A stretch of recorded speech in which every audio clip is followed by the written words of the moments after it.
할렐루야. 사랑하는 대강의 가족 여러분, 오늘 하루도 하나님의 말씀과 동행하는 삶이 되길 소망합니다. 오늘 함께 나눌 하나님의 말씀은 고린도전서 3장 1절에서 9절 말씀입니다. 형제들아, 내가 신령한 자들을 대함과 같이 너희에게 말할 수 없어서 육신에 속한 자, 곧 그리스도 안에서 어린아이들을 대함과 같이 하노라. 내가 너희를 젖으로 먹이고 밥으로 아니하였노니 이는 너희가 감당하지 못하였음이거니와 지금도 못하리라. 너희는 아직도 육신에 속한 자로다. 너희 가운데 시기와 분쟁이 있으니 어찌 육신에 속하여 사람을 따라 행함이 아니지요. 어떤 이는 말하되 나는 바울에게라 하고 다른 이는 나는 아볼로에게라 하니 너희가 육의 사람이 아니리요. 그런즉 아볼로는 무엇이며 바울은 무엇이냐? 그들은 주께서 각각 주신 대로 너희로 하여금 믿게 한 사역자들이니라. 나는 심었고 아볼로는 물을 주었으되 오직 하나님께서 자라나게 하셨나니 그런즉 심는 이나 물 주는 이는 아무것도 아니로되 오직 자라게 하시는 이는 하나님뿐이니라. 심는 이와 물 주는 이는 한 가지나 각각 자기가 일한 대로 자기의 상을 받으리라. 우리는 하나님의 동역자들이요 너희는 하나님의 밭이요 하나님의 집이니라. 아멘. 우리는 고린도전서 2장을 통해 신령한 사람이 어떤 사람인지 살펴보았습니다. 그렇다면 우리는 신령한 사람이 되어야 합니다. 그런데 그 방법이 문제입니다. 그렇다면 신령한 자, 영에 속한 사람, 성령을 쫓아 사는 사람이 되려면 어떻게 해야 할까요? 영에 속한 사람이 되려면 가장 먼저 해야 할 것이 사람의 장벽을 뛰어넘는 것입니다. 사람에게 속해 있으면 당연히 영에 속해 있을 수가 없습니다.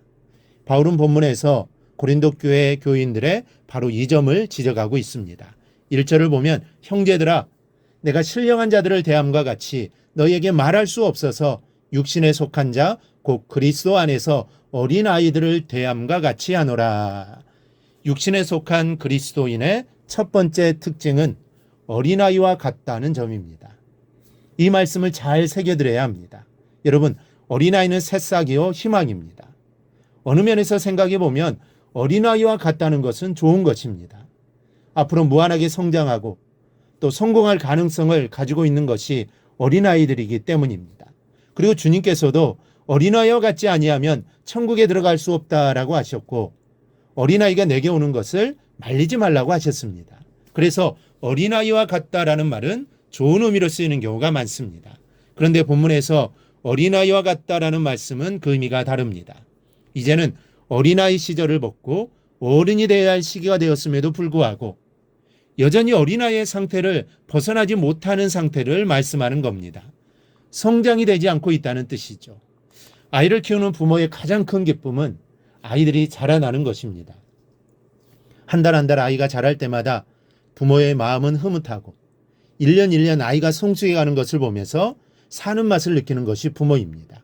그래서 아이들을 처음으로 말을 하거나 또 뒤집기를 하면 얼마나 좋아하는지 모릅니다. 마치 세상을 다 가진 것처럼 행동합니다. 그런데 아이가 자라지 않고 성장이 멈추었다고 생각해 보십시오. 끔찍한 일입니다. 아무리 품 안의 자식이 귀엽고 사랑스럽다 해도 자랄 때는 자라주어야 하는 것입니다. 그런데 고린도 교회 교인들은 이제는 단단한 음식을 먹을 때가 되었음에도 여전히 젖이나 빨고 있다는 책망을 듣고 있습니다. 그렇다면 고린도 교인들의 성장이 멈추어 버린 원인이 무엇입니까? 사도 바울은 시기와 분쟁 때문이라고 말을 합니다. 여기서 우리가 알아야 할 것이 있습니다. 시기나 분쟁은 그 미움에서 끝나는 것이 아닙니다. 그저 서로의 마음이나 약간 아프게 하다가 아물어버리는 것이 아닙니다. 교회 안에서 벌어지는 성도들 간의 시기와 분쟁은 속사람의 성장을 멈추어 버리게 합니다. 시기와 분쟁이 말리면 속사람이 더 이상 자라지를 않습니다. 그 이유는 시기와 분쟁의 마음을 빼앗기면 바로 그 순간부터 사람만 보일 뿐 하나님을 바라보는 눈이 닫혀버리기 때문입니다. 바울은 정확히 집어서 말합니다. 3절입니다. 너희는 아직도 육신에 속한 자로다. 너희 가운데 시기와 분쟁이 있으니 어찌 육신에 속하여 사람을 따라 행함이 아니리요. 시기와 분쟁이 있으니 아직 육신에 속한 자라는 것이죠. 이 고린도 교인들은 시시때때로 서로 편을 나누어 싸웠습니다. 나는 바울에게 속했다. 나는 아볼로가 더 좋다. 이러면서 서로 반목하고 미워하며 상대방이 잘하는 것이 있으면 시기하고 또 잘못하는 것이 있으면 비난하는 것입니다.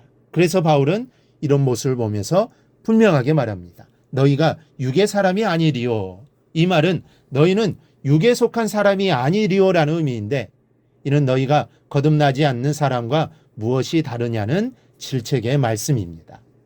고린도 교회 교인들의 믿음이 성령에 속해 있지 않고 세상 사람들과 같다는 것을 강조해서 강하게 질책하는 말입니다. 이런 모습은 하나님의 일을 사람이 한다고 생각할 때 생겨나는 현상입니다. 하나님의 일을 사람이 한다고 해서 사람이 하는 것이라고 착각하면 안 됩니다. 우리는 다만 하나님의 도구로 쓰임받을 뿐 하나님의 일은 하나님이 하십니다. 5절에서 7절입니다. 그런즉 아볼로는 무엇이며 바울은 무엇이냐? 그들은 주께서 각각 주신 대로 너희로 하여금 믿게 한 사역자들이니라. 나는 심었고 아볼로는 물을 주었으되 오직 하나님께서 자라나게 하셨나니 그런즉 심는 이나 물 주는 이는 아무것도 아니로되 오직 자라게 하시는 이는 하나님뿐이니라. 자라나게 하시는 분은 하나님뿐이십니다. 바울도 아니고 아볼로도 아닙니다. 나도 아니고 너도 역시 아닙니다. 오직 하나님만이 하시는 겁니다. 우리는 단지 하나님의 일에 쓰임받는 것뿐입니다. 그리고 이것이 나에게는 영광이 되는 것입니다. 그러니 우리는 사람이라는 장벽을 뛰어넘어야 합니다. 사람에게 초점을 맞추고 신앙생활을 하면 좋아도 걸리고 싫어도 걸립니다. 좋으면 그 사람의 마음에 들고 싶어 하나님이 보이질 않고 싫으면 그 사람이 미워서 그 미움에 가려서 하나님이 보이지를 않는 것입니다. 하나님을 바라보는 법을 배우시기 바랍니다. 어떻게 하나님만을 바라볼 수 있을까요? 그것은 내가 하나님의 일을 맡는 청직이라는 사실을 아는 것입니다. 내가 주인이 아니고 청직이라는 것을 알면 주인인 하나님만을 바라보게 될 것입니다. 교만하지 않을 것입니다. 그러면 성령에 속한 사람으로 가게 됩니다. 이 새벽 오늘 하루 이것을 위하여 기도하시기를 바랍니다. 성령에 속한 사람으로 살게 해달라고 기도하시기 바랍니다. 그리하여 오늘 하루 성령에 속한 자로 살아가는 우리 모든 성도들이 되기를 주님의 이름으로 축원합니다. 오늘 묵상한 말씀을 굳게 잡고 삶으로 실천하며 살아내는 대강의 모든 성도들이 되기를 축복합니다.